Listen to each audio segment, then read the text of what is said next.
want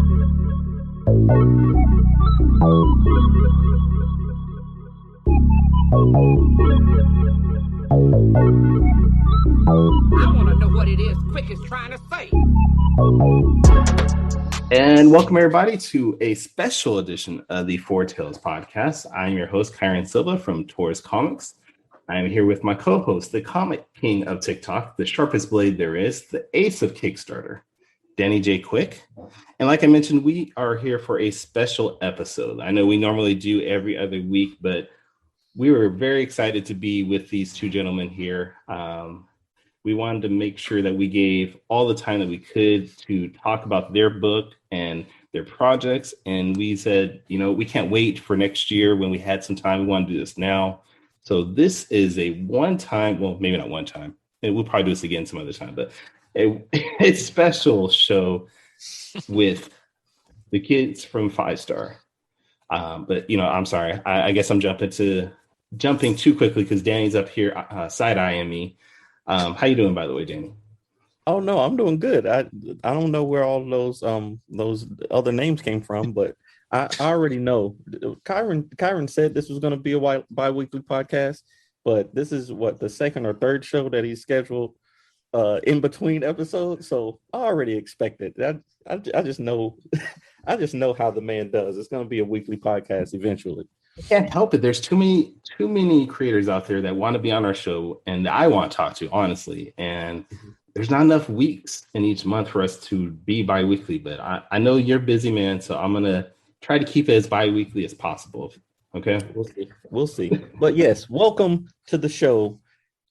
The mans, the myths, the legends, Tony Klapper, and the one and only Fish Lee. Howdy. Glad to be here.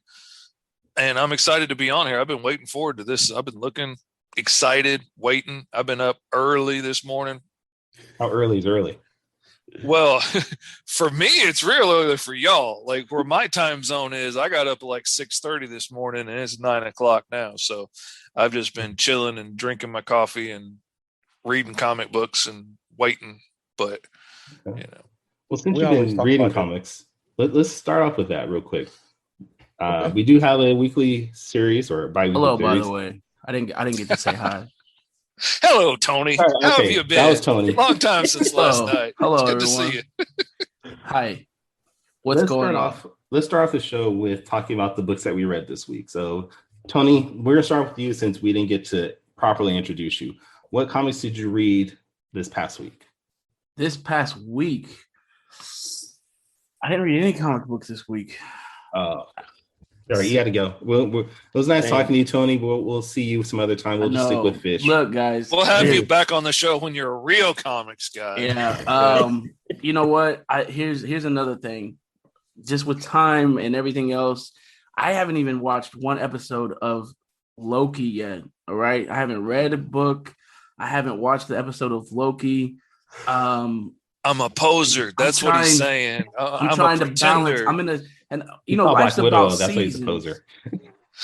Life's about seasons, and I'm trying to balance some things out right now.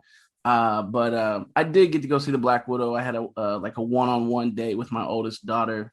So that's awesome. Yeah, I took my boys to go see it, and like I thoroughly enjoyed it. I had so much fun.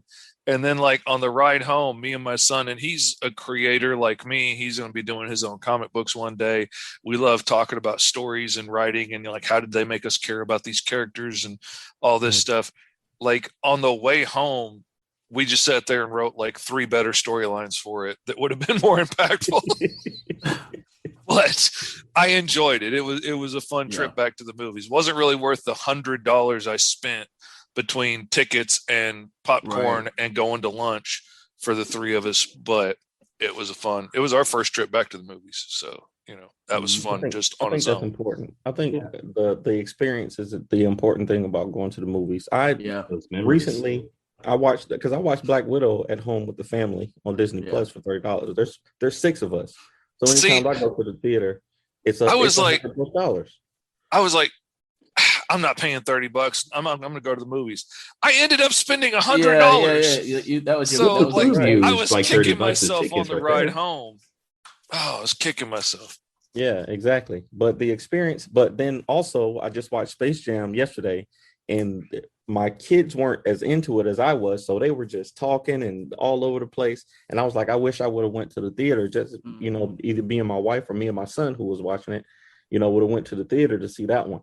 So there's trade-offs and balances. So yeah. Well, Fish, what books did you read this week then? I don't know if you can see this. This is what I was. Wait, what are those? What are those? Those look nice. I don't know. It's some indie book. I think I must have backed a Kickstarter or something. They came in a package the other day, and I was waiting. They're gorgeous. They're just beautiful. They're beautiful. I mean, look at the colors and stuff. It's awesome, man. I really, really enjoyed them. Some up and comer. I don't know. Somebody I've never heard of. What is it? Some Sacramento Kyrun, I don't know. Anyway, some newbie. Nobody. KY Run is what we call them. KY Run. I really thoroughly enjoyed it. Like, I loved the first one. Like, I really loved the first one. And I kept going back and rereading the first one when I first got it. Like, I don't know how long ago it was. And I kept going back and going over it. So I was really excited when these got in.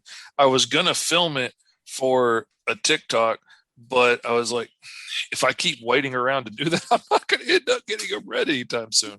So I broke them open and started reading them today. And just so everybody knows, if you're not watching the video portion on our YouTube channel for this, and you're just listening to our podcast, what the book Fish is talking about is my series, Saw the Lightning Wielder. He backed my recent Kickstarter and got issues 1 through 3. And as you heard, he thoroughly enjoyed it. He loved it. He said he recommended it to all his family and friends. Absolutely. He implied that, I'm sure. Buying a copy for everybody I know, and stocking stuffers. I'm going to be packing those shoe boxes for Operation Christmas Child just full of Saw comics and shipping them out around the world. We should do that as a community. We should be giving out comics for Christmas and Halloween. Absolutely. Yeah, absolutely. I usually do like giveaways. Like, I know for like Christmas, I put together a couple things locally, and then even back to school. So like I'll get like backpacks and like school supplies, but I'll also like put a couple issues of Fivestar in the backpacks as well, or like shirts, and just do like, a couple giveaways to some local people. So yeah, I mean, that's just little ways to give back to your community right there, for one. There you go. Mm-hmm. That's actually like the first comics that I created that ever got seen by anybody were a little free comic book that I was doing through our church, because we used to do this Operation Backpack where they fill backpacks full of food for the kids that are on like free lunch to take home for the weekend. Because a lot of those families, like, their solid steady meals are at school. And so we would fill backpacks with food and give it to them so that over the weekend they've got food too. And usually there was a lot in there. So brother and sister and, mom and dad would have a little bit, and, and there'd be all kinds of stuff in there. But we wanted to put fun stuff in there too. So the church commissioned me to start making these little comic books. And they're just these little ash can black and white comics that we printed on the church Xerox machine and stapled together. But that was some of the most fun I had, like me and my kids in a little assembly line, putting the pages together and stapling and folding and putting them in these backpacks. And I'm like, nobody's ever going to really see these. Nobody's going to care, but it's fun. We'd put puzzles and stuff in there too with them. And a few years later, I'm at my kid's school and I'm talking about like what life is like as an artist for career day. And there were like 3 kids in his class that had collected all of those comics and like had traded them with people to make sure that they got all the issues. And I was like, man, that was really awesome. Even if it's just a handful of kids, but that they loved it, they collected them. That was really fun. And then it was go on to eBay and find CGC rated 9.8 versions of that comic going for $12,000. Right. All right, Danny, what books did you read? I love that. So me, I actually read a lot of comics this week. I did 6 books this week. I reread the Surgeon series by Laurie Foster and Unlikely Hero Studios. This remains like it's probably my top 5 indie comics of all time right now. That Surgeon series, I just love it a lot. I actually read a mainstream book. See, Sojourner. See, I love that. I love that cover. Yeah, anything with Soldier on it, I'm buying. I didn't realize this was the second book, but because I didn't read the first one, but I grabbed it and I started reading. I was like, I'm lost. I don't know what's going on here. But I have to go back and get the first one. You might have been lost, but did you enjoy the book? Yeah. It was still good. You know, the art's great. Green Lantern stories are always entertaining. At least I love the universe building that they do. You always see crazy monsters and everything in there. I got this in the mail, Spirit's Destiny, number 3, a series that I'm enjoying. I think they got a new artist on this one, and then the cover by Larry Stroman, which is great. And then last but not least, our guest from a couple weeks ago, Dan Bethel. I finally finished that first look. You remember I was reading the digital. I was reading the digital on his website, and I was like, "Nah, let me just buy this. Let me just buy these." So I finally got them in the mail, and I started reading them this week. And this first volume is excellent as I thought it was going to be. So that is one of my favorite books. Not even just self-publishing books, but books. It's better than most of the stuff that Marvel and DC produces. And anybody that talks to me about it, I highly recommend it. Yeah, this is great. Oh yeah, that's like the stuff from Unlikely Heroes. Like we had Lori Foster on our show, and I was talking with her like a week later or so, and we were just talking about my book and what we were working on. And she sent me some copies of the books that they're working on, like the Super book that's following along like the D-list superhero team, and it was so freaking good. Like not just the best out of indie comics that I've read. That's like hands down one of the best comics I've read in a long time. And The Unthinkables, she sent me the first issue of that. It was so good. And the characters are like so different. And like essentially like all the Justice League or whatever, your superhero team got sent out to fight some giant evil that's coming to destroy the world. And they all got wiped out. So now they're having to go try and find like former villains and, losers with superpowers and stuff, whoever they can get that you would never consider to put in a superhero team to help defend the earth.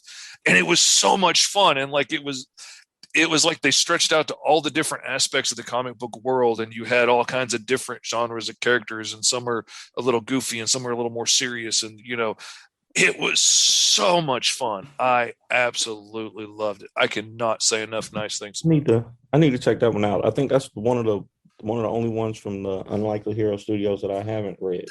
So I definitely need to check that one out. What about you, Kyrun? What did you read this week? So I didn't read anything self-published. I know. All right, that's it. Thank you guys. I'm glad we could be here. Good luck on the show. I mean, at least he read something, I guess. But I didn't. But what I have is not like big two. What I got was I read Ant number 12 from Image, originally created by Mario Gully, but I guess now Eric Larson. Spoiler: Eric Larson will be on this show in a month or two. Just anybody wants to know. I was wondering when you were going to drop that news. Eric Larson is my favorite experience at a Comic-Con because I showed him like one of those books I did for the church, and he very politely told me I suck. And I appreciate that because like he didn't say anything that wasn't true about it. Like I knocked those books out in like a week so that they could get into the backpack that week. Like I was hustling on them, and he really pushed me to take an honest look at stuff and work a lot harder. So I appreciate him for telling me I suck. Hey man, these books look like you did them in a couple of days. Yeah, pretty much I did. Yeah. The other two books I read this week, and I'm gonna get hate for this, but I'm a huge Liefeld fan. So I got The Shield and Snake Eyes Endgame or Dead Game, issue 4. And get hate for that. How was The Shield? There's a lot of Liefeld haters out there. Oh, there's a lot of Liefeld haters. And I don't care. I have stan Liefeld since the early 90s, since I first saw him on New Mutants. And I loved his stuff on New Mutants, man. I copied him and McFarlane and Jim Lee and all those dudes. Like I was a straight ripoff of all of them back in the day, man. I still am a ripoff of them. They made a mark. And I think there's a difference between like there's artists that you might not agree with, there's certain stuff, and then there's artists who are doing terrible things that you shouldn't follow them or support them in any way. I don't think Rob has crossed that boundary. So I'm not... he can be a little bit of a jerk to people on Twitter and social media. But as far as his art skills, I will get anything that he draws and it's a part of until probably the day I die, honestly. Yeah. And if you look at him, he still looks like he's in his 30s. He's like 60, I think. So he'll probably die after me, especially the way I eat. Still be making comics long after we're gone. Still hiding the feet. Oh, okay. There's a foot right there on the cover. 2 feet right there. Are those feet though? Are those feet? Those are feet. All right, but let's talk about your guys' book. What we have originally created by Tony. There's 3 issues of Fivestar, right? Mm-hmm. Yep. All written by Tony. For now, give us a month or two. For now, there's 3 issues. Okay, that's a spoiler for this episode. There's another issue coming out soon. Absolutely. All right, love it. And then Fish, you are not the artist on the first 2 issues, right? But you came on. No, I am 3. not. Right. No, I got hired on issue 3. I actually I met Eric Bennett working on Imperium Command, and I was inking it and he was lettering it, and he started hiring me for little jobs here and there. He'd hire me to ink pencils that he had somebody else draw, and then would send it to like Tristan to color, and he kept hiring me for more and more stuff. And then he hired me to do a little 8-page story for the back of Power Company. And it was a story between Steel Wolf and Fivestar, who was still in Power Company at the time. And he started showing those pages off to everybody in Power Company. And next thing you know, I'm booking jobs with Carlos and Tony and Roy. And I've been working steady ever since, doing comics full time, off of making friends with one guy on a book I worked on. And he introduced me to all these other guys, and, the rest is history. Well, Tony, describe to people, the very few people out there who haven't read Fivestar, what the book is about. I mean, there's like a couple people in like Indonesia, I'm sure, the only people in the world that haven't read it, but absolutely. Yeah. I'm big in India, so there's probably some people there that haven't read it. So what is Fivestar? What's the story about? Give us all the details on it. All right, so Fivestar follows Kevin Terry, who he gets a second chance at life, but with the second chance of life, he gets these newfound powers and newfound responsibility. No, I'm kidding. But he also gets some webbing, and he gets some webbing. His uncle dies. His uncle gets killed off, and he has to avenge him. He's in love with a girl, and he can't, show his identity. It's just a bunch of stuff. No, I'm kidding. He doesn't wear a mask. I didn't want my character wearing a mask or a little half mask to where it's like, oh, we don't know who this guy is. So his identity will be known in the series. So he's a rookie in a comic book world that's already established, right? My take with that was I was a rookie writer coming into a world that's already established. He's a rookie hero coming into a world that's already established. It's like our journeys are one and the same, right? So he's trying to find his place in this superhero world, which will, eventually come out in more issues. And also he's trying to stick to his moral code with the extra fame and attention that's going to be coming from being a superhero. You save the day, you have women wanting to take selfies with you. You can maybe you're getting invited to these celebrity parties, which I would imagine would happen, now. Oh, absolutely. Like the movie stars and stuff throwing parties would want red carpet events, Superman and Batman to show up, and So he's gonna get invited to these things, and how do you not lose yourself in that? The fame that's gonna come with it. Get lost in your own height. Right. Yeah. Stick to your moral code. He's not the only superhero, so he's like, That's better. Okay. I'm glad. At one point, thanks. Better than what? Better one, better two. Better than 4 stars. So we're at issue 3. We're kind of issue 3 was to me my favorite episode, my favorite issue, mainly because I feel like I elevated writing, we elevated the art, and we're able to dig more into the person of Kevin Terry. Oh yeah, not just Fivestar. Visually, Fivestar is appealing to people. So I've heard, they love the outfit. They love the. He's a handsome man. I'll admit it. He's very handsome. It's a striking costume. Yeah. It's beautiful and elegant and simple. I love everything about it. And, so that comes off nice, but making him an interesting character that we can care about. That's one of the things that I really enjoyed when I got the script for issue 3 was there was like real emotional stuff in it. It's not just guys in tights flying around, blasting each other and throwing each other through walls. Like there was real emotional drama to it. And you can really see how he's lost a lot along the way in becoming a hero. It's not just, hooray, I got superpowers. Like he's lost people really close to him and suffered and has this responsibility on his shoulders now of this can't be in vain. But then there's also all this fame and people wanting his attention and not knowing like what are their motivations and how easy it would be to get swept up in that. Like I would easily myself get swept up and have no idea that you've got ulterior motives in what you're doing. Right. And yes. So in issue 3, he's meeting like the Kobe Bryant of our world, who maybe eventually becomes something else. I'm not gonna pull a Danny J. Quick right now. So he's actually a character who's my brother is like hardcore Kobe Bryant fan. When we was in school, he's sneaking to watch YouTube videos of like Kobe's highlight tapes. Like he's obsessed with Kobe Bryant. And so I wanted to incorporate my brother into the comic book. So I'm like, I'm going to make you, his name in the book is Aaron Tyler. I'm going to make you the Kobe Bryant of this world.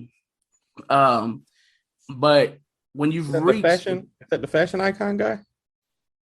No, Aaron, no, he's introduced to him in issue 3. He's with the fashion icon. Okay, I remember. I got you. So, but you've reached, people like that don't like to lose, right? Mm-hmm. People like Kobe Bryant, they hate to lose. So there's a part in issue 3 where he gets knocked out by the villain, right?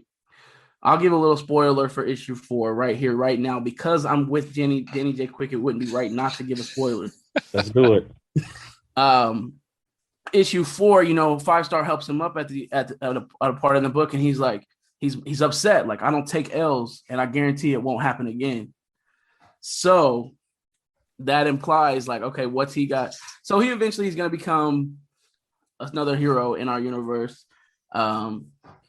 Because if you've reached that point in basketball where you've done everything you can do and, what's next for me anyway in that career level, but then you just take an L to these villains, he's like, nah, I'm not letting that happen again. So you're the king on the court, but then all of a sudden you get knocked in the dirt and realize, wait a minute, there's something bigger than me. I can't have that. Right. I like that. I like that drive, that Kobe and Michael Jordan mentality. Yeah. He doesn't have that LeBron mentality where he's just going to pack up and leave and go somewhere else and try to be a good. Don't do that, Kyrun. Don't do that, Kyrun. We're not going back to this debate. I've been busting people over the head the whole week about this. Let's focus on Fivestar, please. So I'm just saying, and then it's also a certain mentality that they have. LeBron doesn't have that. It is a mentality. I'm not going to speak on whether LeBron has it or not, but and I always say, like, I know like a few like diehard Kobe Bryant fans. And they're like all the same. Like if you pull away the layers, like Kobe Bryant fans have a certain type of personality about them. And it's usually they focus a lot on winning. So I wanted to incorporate that with this character. Like he's not thankful that he got saved. He's not thankful that the kids, like part of him is like, he's not like, oh, forget that. But he's like, nah, bro, I just took an L. But yeah, what's most important to him is that he just got. I just took an L, and I can't take an that L. That does again. not happen in my world. No, right. It doesn't happen. So, I ain't having it. And what do I gotta do? What I remember is that it was wild to me that this regular dude is standing up to these, like, there's 3 ice, and he just pillars. like gets up in their face. Like, what are you gonna do? Yeah. But yeah. So I that think shows a lot about his personality right there. Because I guarantee you, like, I would be holding doors and ushering people outside. I am not getting up in Bane's face and be like, "What you gonna do? What you gonna do?" Yeah. Right. Get smacked is what I'm gonna do. No, that's all right. I like that, and I appreciate that insight, because I remember when I read it, I thought, "Yo, this regular dude, is standing up to these dudes." And now, knowing that you're gonna continue his story, that's dope. I like that. Yeah, it's hard for us, right, as indie creators, because we have these elaborate stories, but we're not getting them out as fast as the big 2 have. And it's also hard because like, if you want to read something about a Spider-Man character, most of the time you can just go on Wiki and find out any and everything about the character and just get caught up with that. So that's part of what's interesting about indie comics, but it's also a struggle for us because we're like, oh, you just don't know. Like, wait till you read issue 10. That's in realistic time could be 10 years down the road. Like, so. Now, do you find that's probably one of the hardest things of being a self-publisher is just that time frame of how long it takes to produce? Oh, yeah. Yeah. Absolutely. Sure. Well, and it's not, that's one thing that the big guys have over us is that they can, like automate it and put it through an assembly line and have a lot of other people working on it along the way.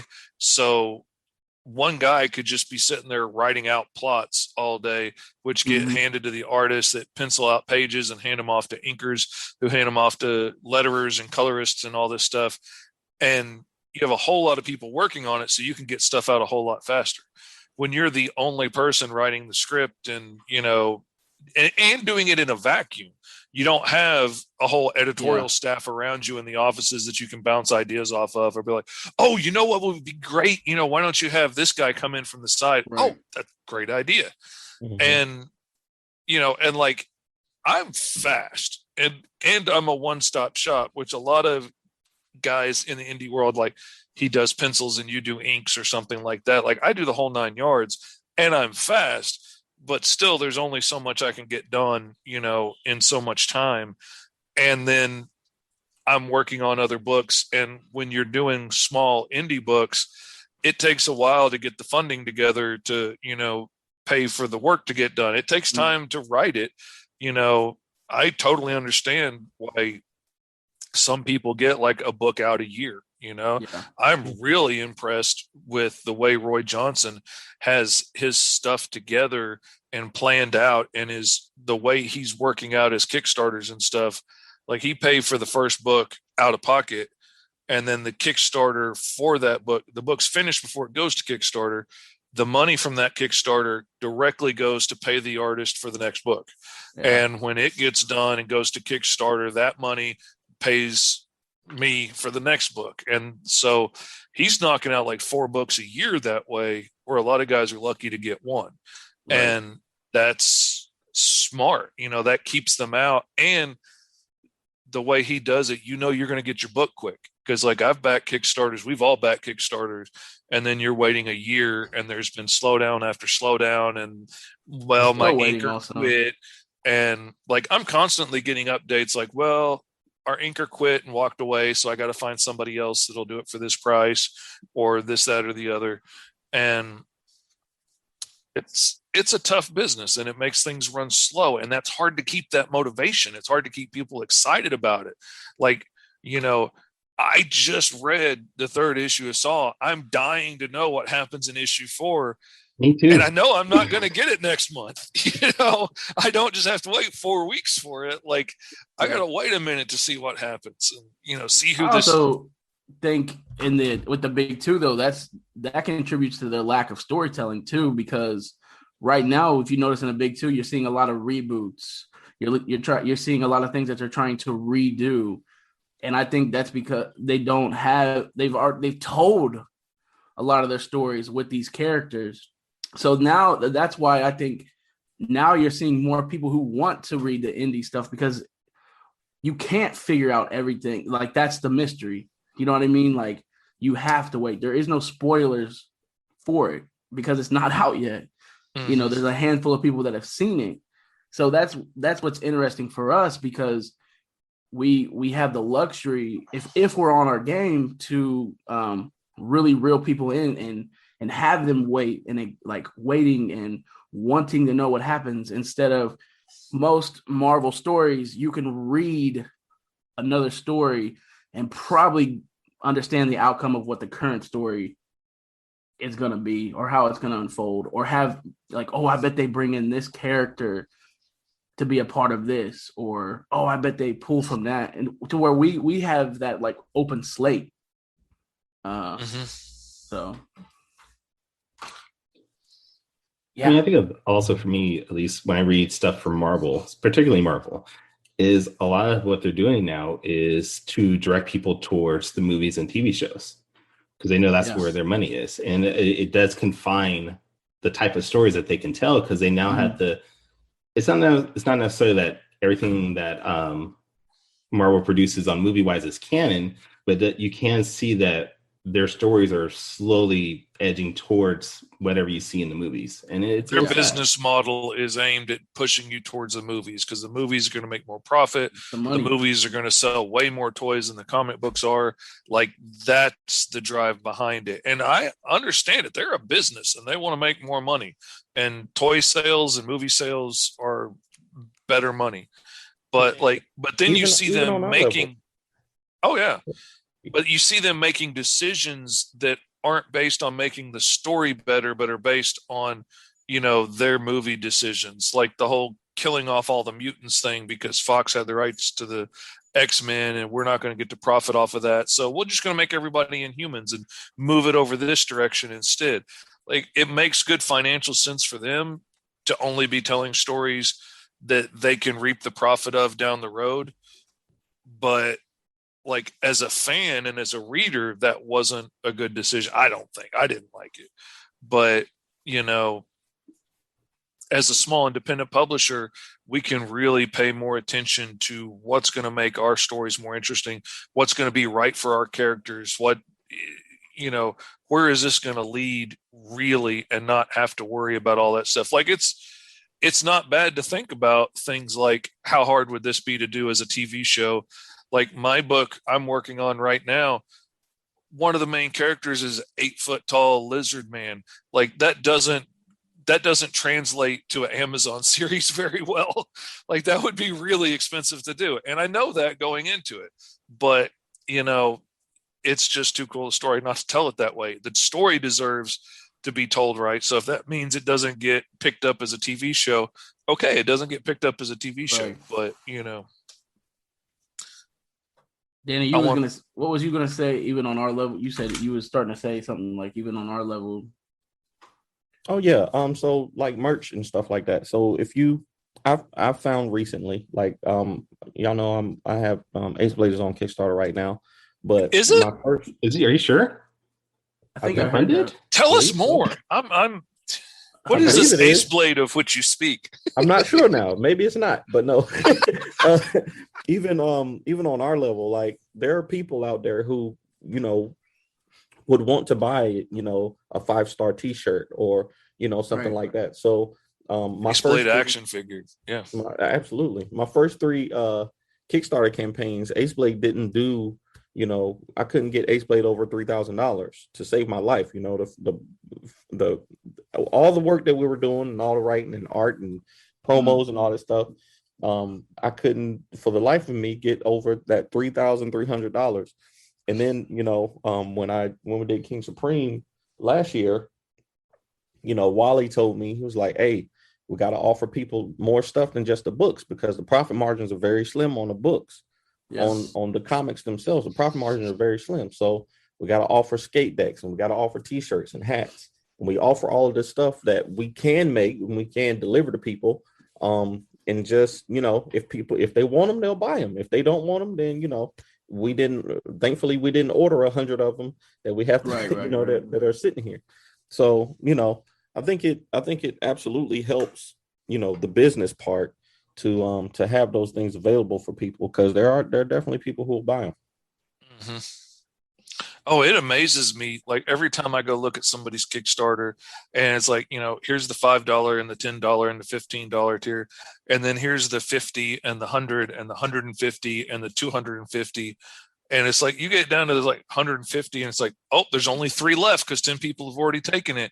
I'm like, dang, who's got the money to be backing like this? I'm glad y'all are out there. Thank you for your support. But dang. And like, even with me, like I back a lot of Kickstarters, but when I see something offered like this, I might have to splurge sometime. So like usually I only back to get a book, but when I saw that Victor was offering, CGC graded books and Mike was doing sketch covers, I was like, man, I can afford that $100. Let me, take that leap. So I think it's cool. I definitely think it's cool. All right. That's opening my eyes. I need to plan some different stuff for my Kickstarter. Well, I think this would be a great time for us to go to our favorite segment of the show, which is Danny's Quick Takes. Danny has 5 questions that he's going to, I guess, go to the 2 of you as a group.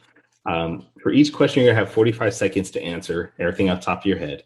You're going to hear that sound, and then when the sound is done, you hear a loud beep, letting you know that that's it. So, Danny, go ahead and take it away. Yes. So I'd like to let people know before we start this that yes, I have been stalking you on social media, and yes, I have done deep dives into your images and all of your public stuff. So it's not too intrusive. But these are things that I saw when I was scrolling your social media pages, and I just have questions about. All right. Oh boy. Oh God. The first one isn't too bad, but it should be easy. So Tony, I want to know, Fivestar versus Saab, who wins and why? Fivestar versus who? Saab. Who? Saab the Lightning Wielder. Oh, you don't even know who that is? I'm kidding. Wasting you 45 seconds. 5-star all day. Easy answer. I'd say question. 5-star too, just because he's got the experience of using his powers and she's still getting a hold of it. I love that. I love it a lot. All right, that'll be the end of the show. Everybody, thank you. Have a good night. Thank y'all for being here. Don't bother backing this. Don't ever expect to have Tony the Fish on this show ever again. Maybe even Danny. Next week might just be me. I love it. I love the I was watching the promo that you did with Freestyle Comics when you and Hotshot, when Fivestar and Hotshot were going back and forth. And I just loved it so much. I didn't know that you were, that y'all were leading up to the big reveal of, joining the team NWO style. But I really enjoyed that. So I figured I would throw. He's the third man. Yeah. So yeah, man, that was fun. That was super fun to do. And there was times where feelings were actually hurt. Oh yeah. On both ends. When I saw my artwork being used to burn 5-star, I mean, it hurt me, and I was also proud because it was such a good burn. But it hurt to see my work being used that way. And then it all. We were talking I didn't want to waste the opportunity. I'm like, yo, I'll be in Columbus. Let's do it now. What can we do? And I think Danny just showed the logo that in the NWO style, and I was like, let's do this. I said, I'm about to start I sent them the first meme, I'm about to start this fake beef. Mm-hmm. And at first they were like, oh, okay. So then it was, I sent my thing out, and then Mike crunched me that next morning with you're not even in double-digit books, Junior. Sit down. You know what I mean? So then I was like, okay, now I'm going to have to bring the heat. So, and Danny Cooper, shout out to him. He was sending us both memes to go back and forth with. Oh, those were so good. It was fun, man. Danny Cooper is a master with the memes, though. Danny Cooper is. It was fun. It was fun to, and then it was fun, actually being there. Because like even in Mike's setup, you always, I don't know if you guys like if it's for this, like when I'm watching podcasts, I'm like, I wonder what the outside of that room looks like besides the little square that I'm seeing. So like I was down in, the FSK headquarters, and I'm looking at, it's like a play date too, because my wife drops me off because she's like, I'm not sitting at somebody's. So like I come in there with my little lunch bag, like, can I go play with my comic book friends? And I go down to the basement, and there's like action figures everywhere. Is Michael here? Can he come out to play? Here's a PlayStation controller. I'm gonna go put my shirt on. You know what I'm saying? So I'm like down in his basement playing Virtual Fighter 5 with all the action figures around. I'm like, it was cool though. It was enjoyable, and the whole experience was dope. I love it. Yeah, I love that, man. That was great. All right, so quick take. Question 2, and this is for both of you. I noticed that you both have lost a lot of weight over the years. You both were bigger guys at one point. I'm kind of a big guy, and recently, because of this Ace Blade thing, I've been losing some weight. My wife put me on a diet, and I've been doing push-ups. So give me your weight loss secrets. Consistency. Exercise more, eat less. Really, real complicated. For me, my biggest thing is do the small things that work for you, because you're going to hear from everyone, oh, you ought to do this, you ought to do that, you ought to do this. It's not necessarily always going to work for you in your routine. So just pick, because what you're doing There's different today, ways to get there, but the one that works for you is the one that works. Yeah. What you're doing today is more than what you were doing yesterday. You know what I'm saying? Like, don't get discouraged. If you wake up and you're like, oh, I want some McDonald's, and you bash some McDonald's, the biggest thing is people are like, oh, I already messed up today. Might as well mess up the rest of the Might as well give up. The week. Just get McDonald's every night. Yeah. 2 months later, you're sitting with a tub of ice cream. It's just, you got to keep at it. Even though you stumble and you mess up, you got to get back at it and do it again. Like, I lost 120 pounds, and then I started dating my wife, and we got married, and I put like 60 back on. That'll do it too. I'm still 60 below what I used to be, but now I lost 120. You say I lost 60. Yeah. I've had to start working my way back down again, and the occasional like half sweet tea turned into the occasional soda, turned into a soda every day, and next thing you know, I'm back 60 pounds up again. So I'm back to the unsweet tea and back to the sugar-free Kool-Aid mixes, and and watching my carbs, and that's been easy for me because sugar-free Kool-Aid. I've never heard of that. I would just drink water. Just drink water at that point. It's a purely Caucasian thing. Like, it's very white. You've got to go like ultra white to get to the sugar-free stuff. There's a special section in the grocery store for it, I believe. Oh yeah. Wait, so since they brought up the race thing, can we now open up that door and look questions? No, okay. Kyrun. We're not trying to get banned on the 10th episode. All right. We're not. All right. Next question. Question number 3. This one is for Fish. All right. So I noticed that you also, I think a couple weeks ago, one of our other guests was a musician, and I saw that you are a percussionist. Is that right? As a matter of fact, I am. Yeah, I've been playing. And it's crazy. I got the drums completely by accident. All of my buddies wanted to start a band in high school, and they all ran out and got like their grandmas to buy them like guitars and basses out of the Sears catalog. And I was stuck trying to talk my dad into buying me a $600 drum set. And if my parents weren't divorced and he could stick it at my mom's house, I don't think I ever would have got it. But I got stuck with it. And I ended up falling in love with it. And like, I've been playing in churches for years and stuff. And I've got this gigantic monster kit that has like 15 different toms on it and like 11 cymbals and stuff. I absolutely love it. I love it. So the question is, art or drums? Art, hands down. I mean, I'm a storyteller at heart. That's where my passion is. I love playing the drums, but I've got to tell stories in whatever form that is. That art brings in that money. Yeah, I ain't getting paid at the church to play drums. It's fun. I love it. That's like where I get my worship on. But I'm an artist all day long. Absolutely. All right, Tony, this next one is for you. Like me, I noticed that you are a fan of Dante Bosco, right? So which of his characters would you keep? If one of these characters had to disappear forever, which one would you keep?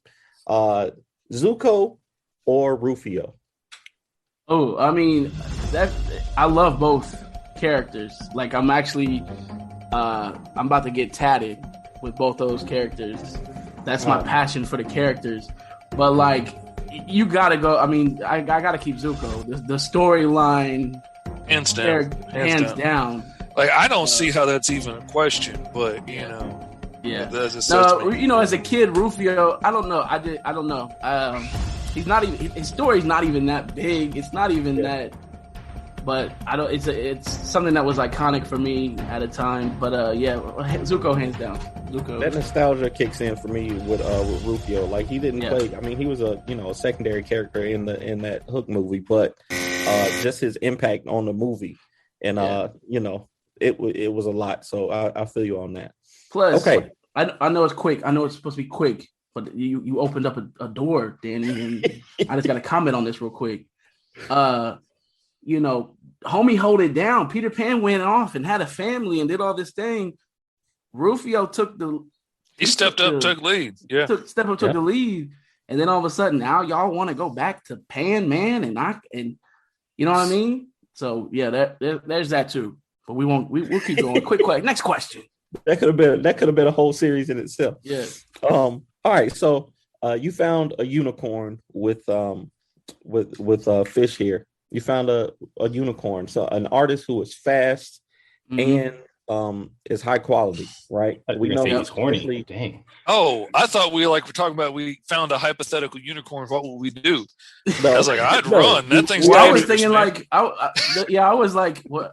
Did I post a picture of a unicorn plushie? I saw you like My Little Pony, and there's a I was like, I was like, okay, y'all are terrible. But I've got to ask you, and this question is for you both also. If when it comes to making comics, if you could only get one of the two qualities, speed or quality, which one would you go for and why? Quality. Oh, man. Come on, quality. I mean, it depends on how much quality we would lose to just have speed, because speed is good too. Like, I mean, being able to get books out quickly and consistently is a big part of what keeps the motivation in the mind and keeps people buying. So, like, if I had to lose a little quality but could still tell a decent story and could get, like, my own book out every month, say, I would take the speed over quality. But if it came down to it, I could do one really good graphic novel at a time and put them out every couple of years, as a completed story. But yeah, I think I'd take speed personally. I mean, I like my quality, but speed pays the bills. Art, great art captures people too. You know what I mean? Quality art. There's people who get comics and just look at the art and don't read. Mm-hmm. Well, I mean, look at the Image Comics back in the 90s when they first started. Every one of their books outside of Spawn was constantly late, but people still bought millions of copies every month. Mm-hmm. So you can have a monthly I can see book. both. I mean, but like you said, I don't have to worry about that problem. Yeah, exactly. Yeah, I got both. I'm lucky. Yeah. Or I just got ADD and I can't focus on anything for too long, so I got to be fast. One or the other. Whatever works for you, whichever one. Yeah. Use it to my advantage. So that's it for my quick takes. I appreciate y'all. Those were great answers. Let's get back to the show. I like those. That was nice.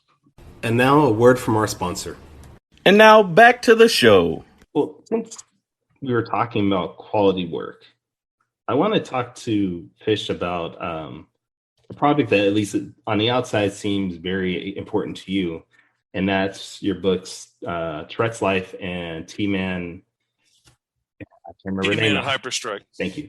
I mean, both of these are books about living with Tourette's. T-Man is a superhero with Tourette's, correct? Mm-hmm. Yeah, he's like the living embodiment of everybody in the world with Tourette syndrome. So he taps in in my book, to explain why we have Tourette's, is we're tapped into this cosmic T-force that only certain people are tapped, like 1 in 100 people are tapped into. And it causes us to be more creative and more intelligent, have faster reflexes, and, be great musicians and artists and, athletes. But it also causes our bodies to tick and shake and jerk because it's just burning off all that extra awesomeness. And T-Man is tapped directly into this. So he has the combined intelligence and creativity and speed and strength of everybody in the world with Tourette's. And, I completely designed him to be as inspiring as he could be for kids, but I never imagined like the letters I would get from kids, and the videos of kids jumping on the couch being, he's got my tick, I'm helping him save the day. Like that just made me cry and just weep, when I would get some of these letters. It was really awesome. And your question is? Actually, you answered. I was going to ask you, what is it like basically being a spokesperson for Tourette's in a way? Because you're out there showing people that Tourette's is, it's a common thing. It's not. It really is common. It's 1 in 100 people have Tourette's syndrome. And, it's not what it gets characterized as in the movies. People screaming out curse words is easy to make jokes about. And, and that's like 10 to 15% of people with Tourette's have that. Now that's not insignificant. That's still 1 out of every 10 of us have that. And I have it sometimes, but it's a lot more than that. A lot of times it's just sniffing and blinking. And a lot of people get by in everyday life and people just think they have allergies. A lot of my tics are subtle things like tugging at my clothes and, shifts and wiping my mouth and rubbing my nose and things like that. Easily get overlooked. It's when they get more severe and my eyes clamp shut and I can't see and my jaw locks shut and I can't talk and I'm shaking too bad to walk that it becomes a lot more obvious. Like I spent 15 years stuck in a wheelchair and couldn't get around. It can be really, really hard and really brutal. Like a lot of my friends have bruises all over their body because they're constantly hitting themselves and stuff. It can be a really tough condition to survive. It can be tough on our families. Like it ruined my first marriage and my first wife left because she couldn't handle it. And, it's tough, but I could either lay down and give up and die, or I could say, you know what? I'm still a pretty awesome dude.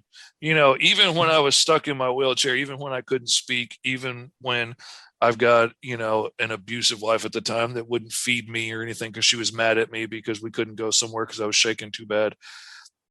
Sometimes I couldn't do anything but get one eye open and one thumb working. But that one thumb could work my phone and communicate with people on Facebook. And I could encourage and uplift people on the other side of the globe, saying, hey, it's not that bad. You can see, you got a driver's license. You can drive, dude.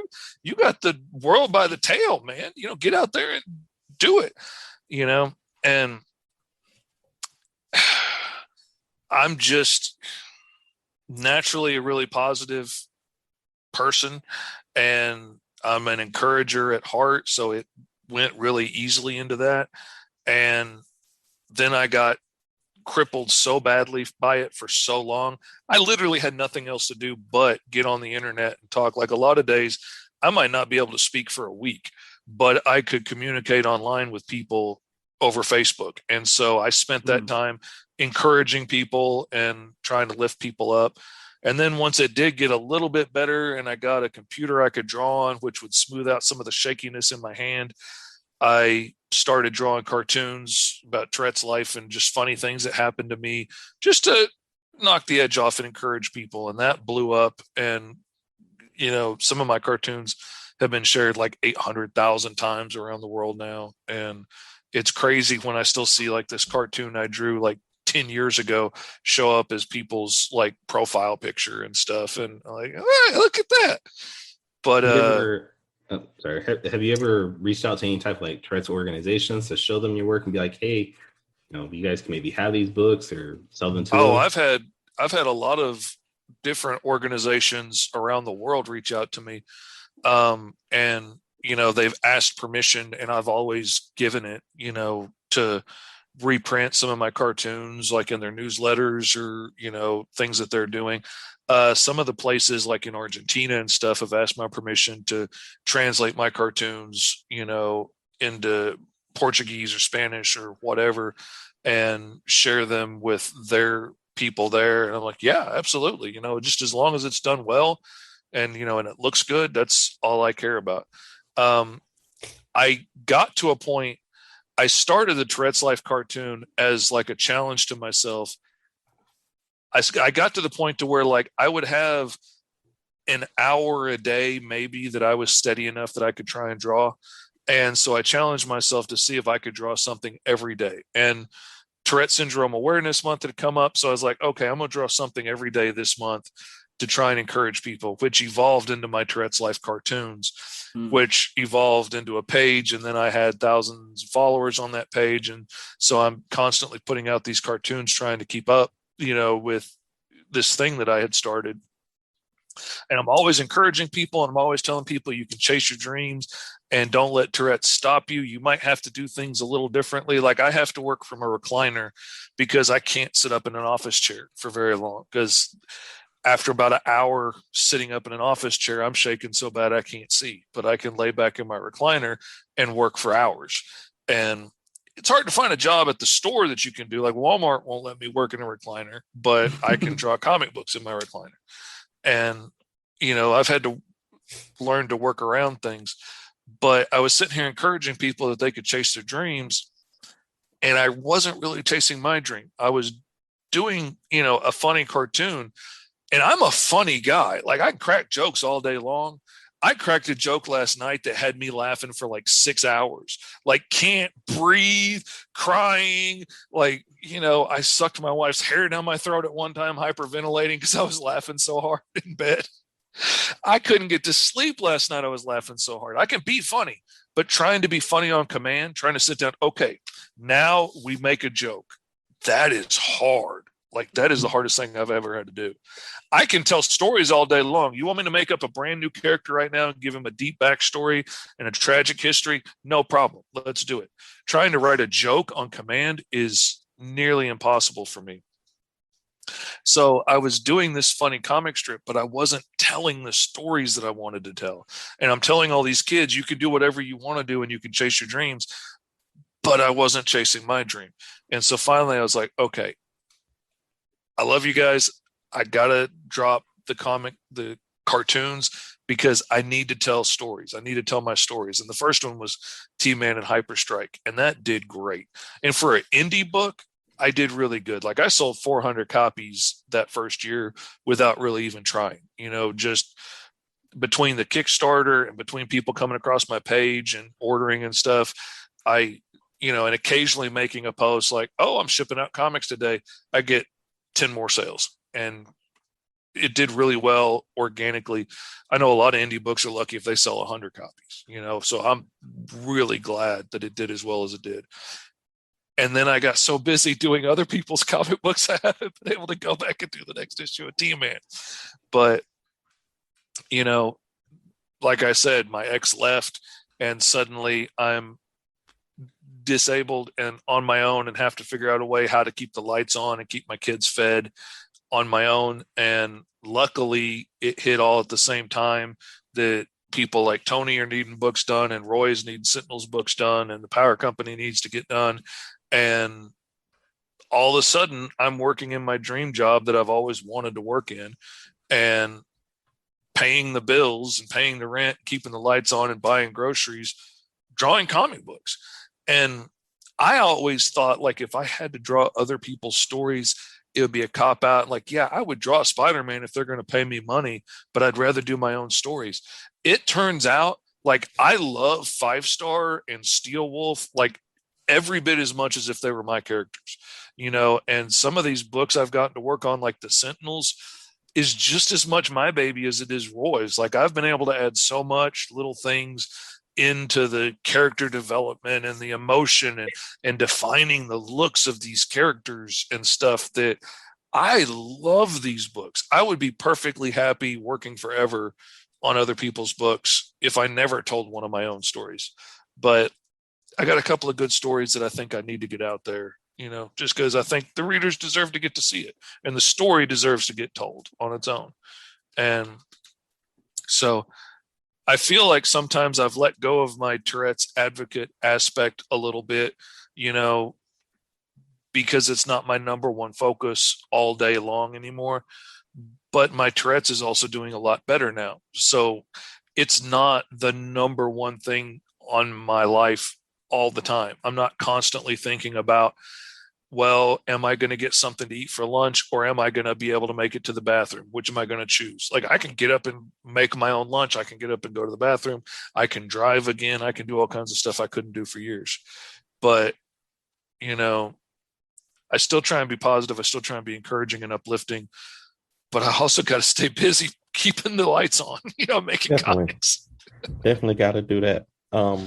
That's amazing, man. I didn't know any of that stuff about you. That's why I love doing this show. I'm glad Kyrun bullied me into doing it, because I'm learning a lot about the creators that we talk to all the time that I wouldn't have known otherwise. So that's just great to hear. You guys, can you give me some space here? No. Sorry, my dog is like wanting attention. You guys also do your own show though, Fivestar Fridays, right? Mm-hmm. Yep. So Tony, how did that come about? Well, I've always wanted to do something like that, where at first it was with my kids wanted to do something. They wanted to start a YouTube channel, and the amount of time that you have to put to make a successful YouTube channel just wasn't in the cards. Mm-hmm. And you get it's kind of discouraging, because you're watching, like, your kids are like, okay, turn our video off, let's watch whatever. You know what I mean? So it's like, that ain't what I do. That's let me reel that down some. Michael Watson's doing his chat and draw. I'm like, man, I want to do something like that. Obviously, without the draw, I'll just do the chat part. So I'm but I don't have this. Man, he's got that going on. He's got that.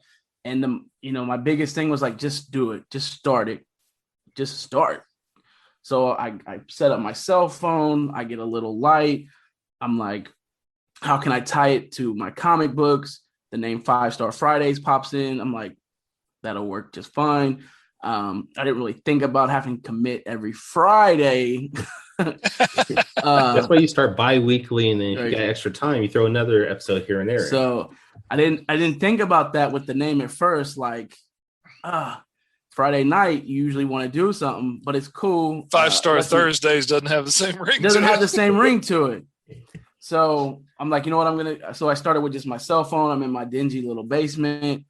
Fish was actually my first guest. It was choppy. But I just grew from there. I'm like, what can I slowly start to get until we got the setup we are now? And it is like Danny said, you get to learn so much about the other creators that you don't know, and you learn something. Like, you pick up things from different people. Like, oh, that's a good idea that he does with his Kickstarter. Maybe I can put that in with mine. And you build these relationships and these bonds with people, and it also plays back to the get people to like you, and they'll support your product.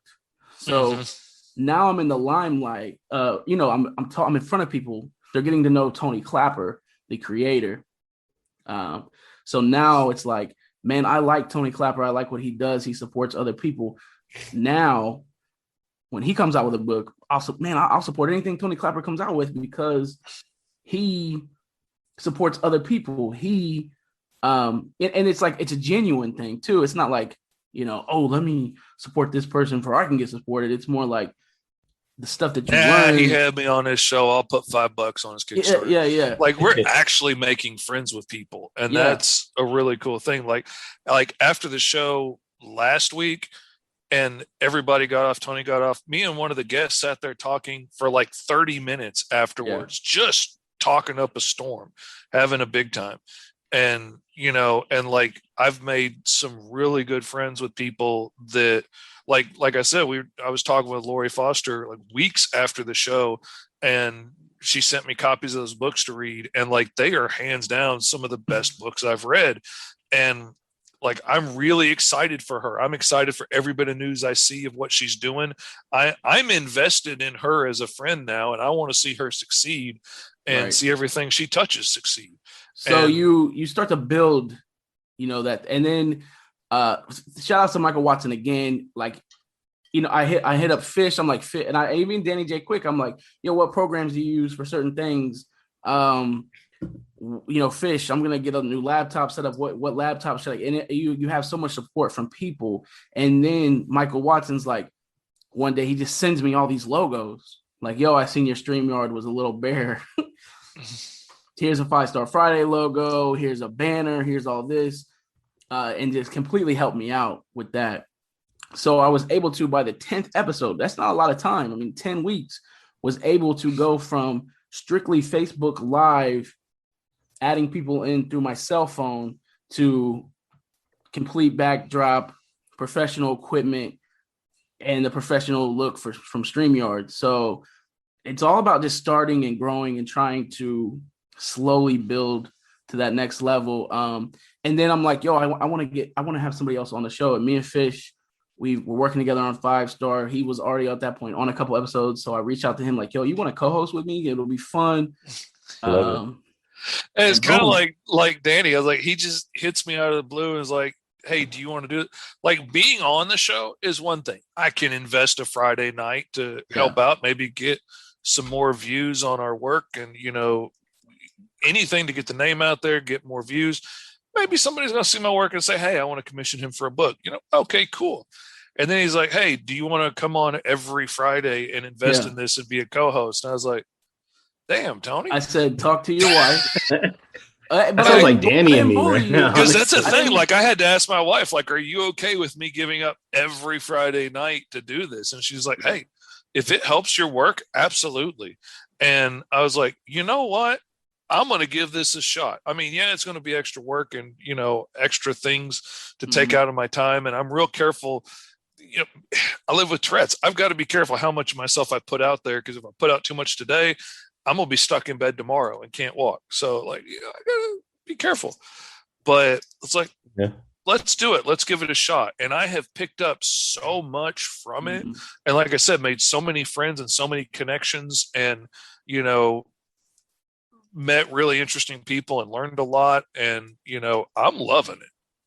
I love it, man. And I think what Tony said earlier was absolutely key, being consistent. I remember early I think when you got to like the 10th episode or something like that, you were like, this 10 episodes is a big thing. Just like Kyrun was saying, putting out 10 comics, self-publishing 10 comics is a big deal when you're at a level, at the level that we are. So being consistent. I think Kyrun's got one more special question, and then we'll ask Fish to pray for us, and we'll close out. Are we getting religious on the show? All right. Don't think I won't now. All right. So I do have one more question. And it's for both of you guys. So what book, out of all the books you've produced, what book got you most excited for, and why? Go ahead, Fish. And be honest. Don't just lie. Say 5-star. Because Tony's here, Fish. Well, Tony, you go first. Like, well, because I've done a lot less books and been a part of a lot less things, and so like I only have 5-star and the 2 books I did with Power Company. But wait, no, you did an anthology, I thought, also recently with the Kickstarter or something like that. Were you part of some group for an anthology or no? The elsewhere. Yeah. That's what. Yeah. I guess I was thinking like stuff that I like. No, like whatever you've been a part of, even if it was just like a pin-up or you did 1 page of writing, whatever you've been a part of, what were you most excited for? I'm gonna have to say I was most excited for issue 5-star issue 3 to come out, just because I knew that the level had upped. You know what I mean? We had upped our game so much. And even now, looking back at Fivestar issue 1 and Fish knows that issue 1 and 2, Fish knows this. I want to redo both of those books with Fish Lee art. Yeah, there it is. There it is. Nice. There it is. I actually got that right here too. I wasn't thinking about that. But issue 3, I just knew. I was like, the writing's up there, the art is there. We get to tell some like an emotional story. So for me, issue 3, I was probably most excited about so far on this journey in the comic book world. I was most excited about it. For me, issue 3 of Fivestar was exciting because that was one of the first books that I'm like doing it all on my own. And like I had gotten paid to ink books before and I'd done short stories, but this was one of the first ones I was going in to do the whole book on my own for a client. I was excited about that. But the one that I was the most excited about when I got it, hands down, was when they offered me Power Company 3, because at the time Tony was still in Power Company. So like the idea of getting to do Steel Wolf and Fivestar and, you know, like Midnight Owl had been in the second one and stuff, like the thought of getting to do all these big hits from indie comics in one book, I was super excited about. Yeah. Now, by the time we actually get there, things changed and people had to move on and stuff. And it's still an awesome book. Like I still had a lot of fun working on it, but like I was kind of starstruck when I first got the offer on Power Company 3, because I was really excited about all the characters that had been in Power Company up to that point that I was going to get to work with. And so that moment still hands down is the most excited. Like I was running around telling all kinds of people that had no idea who Fivestar Steel Wolf was, like, dude, you don't understand. I'm getting to do this book. And like, I mean, I was giddy like a kid. Like you'd think I'd just been given the X-Men. And so that moment has been the most excited for me. You know, Danny, I want to know yours. What's your book that you were most excited for that you were a part of? Oh my God, I wasn't even thinking. You're daydreaming. That's why I figured I'd bring you back in here. I have no clue. I think I probably this Elsewhere anthology. When we were with Short Fuse, there were some big plans for that stuff to go some places, and you know, unfortunately, it didn't go through. But thankfully, you know, my little one shot here still connects to my universe. And you know, we got these stories out. And it was, you know, I'd never done an anthology before.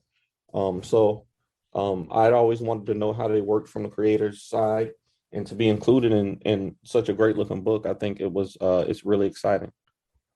I agree with that. And it was nice to, at that time, like he was saying, the plans that we knew that were like down the pipeline made it even more exciting. Like, oh yeah, this is just the start of something bigger. And unfortunately it didn't happen, but it did open up other doors for each one of us, and relationships for each one of us. So, you know, you can't knock that. But I'm also excited, and I hate to answer a second time, but I guess I will. Oh, look at that fancy schmancy art. I know. It's like a talented artist worked on that guy? Who drew that stuff? That's nice. So now with Fivestar issue 1, 2, and 3, we are trying to fit that into the Freestyle Comics universe. So we're gonna go through and do some relettering for issue 1 and 2 and 3, to just kind of tease the universe that he's a part of and kind of tie some things together.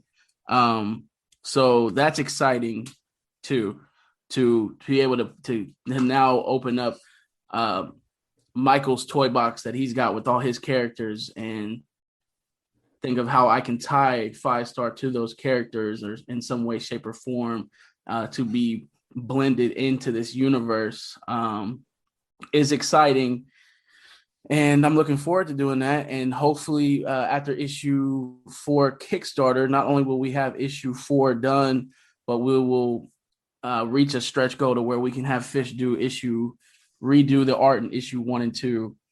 I'm excited for down the line when we're doing the 5-star issue and 5-star's getting his butt kicked and Vigilance has to come in and save the day like she does with Hot Shot. Happens. I always got to save Hot Shot. I refuse. Vigilance just sits back, waits for everybody to fail, and she's like, "All right, time." Right. It's like I thought time. You had this. It's that daytime Vigilance time. I think it's in my contract. I think I put that in the contract. Under absolutely no circumstance will Vigilance save 5-star. No, I'm kidding. Well, this has been fun, guys. Let's go ahead and close this out and let us know where we can find all your work at. Go ahead, Fish. Well, for me, it's Mr. Fish Comics everywhere. I'm on TikTok, Instagram, Facebook, the whole 9 yards. Mr. Fish Comics. I just went through and changed it all, so it's the same name, so it doesn't have to be Tourette's Life over here and this over there. And follow me on TikTok. I'm doing some fun stuff over there, and I need some more viewers. So get out there and follow. Fish is a good follow on TikTok. Tony's good too, and we're not going to talk about Danny because he already got too many followers. But Fish and Tony, you guys need to follow. I'm just trying to be Danny. That's what I'm doing. I'm just following his lead. Nah, nobody actually follows me because of the comics though, so it's different. Danny's got it going on. Tony Klapper on Facebook and the 5-Star Fam on TikTok, Instagram, and all that jazz. We're actually planning, since last night, we're uniforming 5-Star Fridays on every platform with a Facebook page, group, TikTok, its own TikTok, all that stuff, where we can do some more engaging with the podcast. So stay tuned for that. All right, Ace Blade. What about you? I am the Ace Blade on all social media. If a social media exists, except for Snapchat, I'm there. Danny's a social media whore, apparently. Yeah, I can't do Snapchat, but the rest of them, I at least have a page. So I'm on Twitter, and I have no idea why, because I get no engagement on it, but I post to it every single day nonetheless. You never know when somebody's going to come through and see a random tweet that, I want to buy his book. So exactly, yeah. What about you, Kyrun? Well, you can find me. You can find my work at tauruscomics.com. I am on Twitter. I am also on Instagram and Facebook at Taurus Comics. I am on TikTok, but that is at Kyrun49 because I don't want to brand that yet. Hold on 1 second here. I just want to make sure I am. All right. I just want to make sure I'm following Fish on Twitter. So there you go. And as far as the podcast, if you guys, this is your first time catching an episode here, you can go back and relive all the other episodes at fourtailspodcast.com. We are on Apple Podcasts, Spotify, Google Play. I think we're on iHeartRadio. I mean, almost every major podcast platform, you can find us there. If you like our podcast, please feel free to like, share, review, especially review. Those reviews do help with getting our words and our episodes out to more people that might be interested in this. And we have seen a lot of reviews, especially on the Apple Podcast. So thank you for that. But, this has been great, guys. Anything else you guys want to say before we go? Just thanks for having us on, man. This was fun. I really enjoyed it. Appreciate it. Appreciate both of you guys. Danny J. Quick will be on 5-Star Fridays next week. Wait, am I not invited to again or what? Yeah, come on. You know what, Kyrun? You don't mind talking about the Ace Blade Kickstarter for an hour? Yeah. Come on, talk about it. Apparently, I'm part of the team, so I might as well talk about it. Let's do it. All right, Kyrun, do you want to hop on? You are more than welcome, sir. Well, I'll be there. I don't think I have that date already set in my calendar. Nothing's planned, so I'll be there. While we've got you, since we're going to have you on, Danny, and you were the winner of getting the free artwork by yours truly, I'd made a joke about it last night about I wonder who he's going to have me draw, and because I thought it was without a doubt. But then Tony was like, it is villain season for this book. Maybe he's going to have you draw a villain. So, have you decided who you want me to draw yet? I think I want you to do Blackjack. No, all right. Follow the Lightning Wielder. I think I would like you to do Blackjack, but I think that'll be the way to go. Blackjack is the second is the probably the most popular villain at this point. So we'll go with Blackjack. All right, good deal. I'm looking forward to it.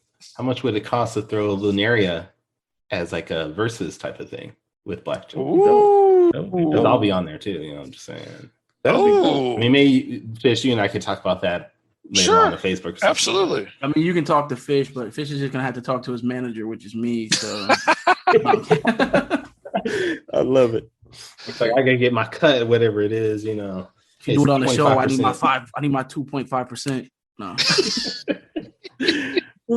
All right. Well, this has been great, guys. I appreciate you for being on here, and for everybody that's listening, I hope you guys have a great day. Please take care of yourself, and sayonara and goodbye. Peace. Music provided by Quick Made It. That's QUIXKMADEIT. Find them on YouTube, Instagram, and Twitter. I want to know what it is Quick is trying to say.